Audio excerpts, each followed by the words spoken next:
A girl I loved left me and tried to reconnect 10 years later. Had a girlfriend who I dated for 2 years.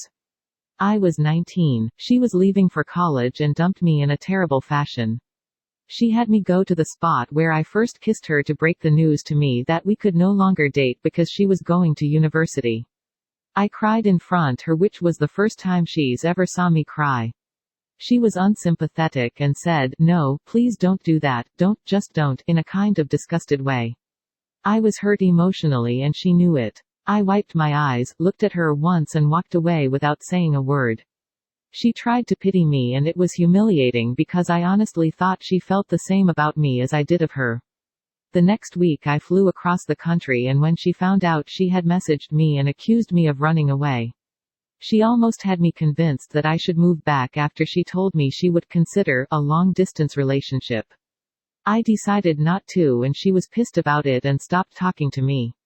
10 years later I had been married with 4 kids already. I ran into her and she looked happy to see me. It was odd that we both worked at the same company all the way across the country. She asked to go for coffee and explained that she had a rough time with some of her relationships and decided to move this way for work. She asked me about my family and life and I told her all was great. I told her my wife was amazing as she always gives care and attention when I need it and supports everything I do. I think this really struck a nerve with my ex as she became silent for a moment and it was a little awkward.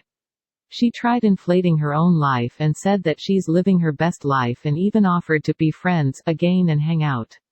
I told her that those days are over and it wouldn't work.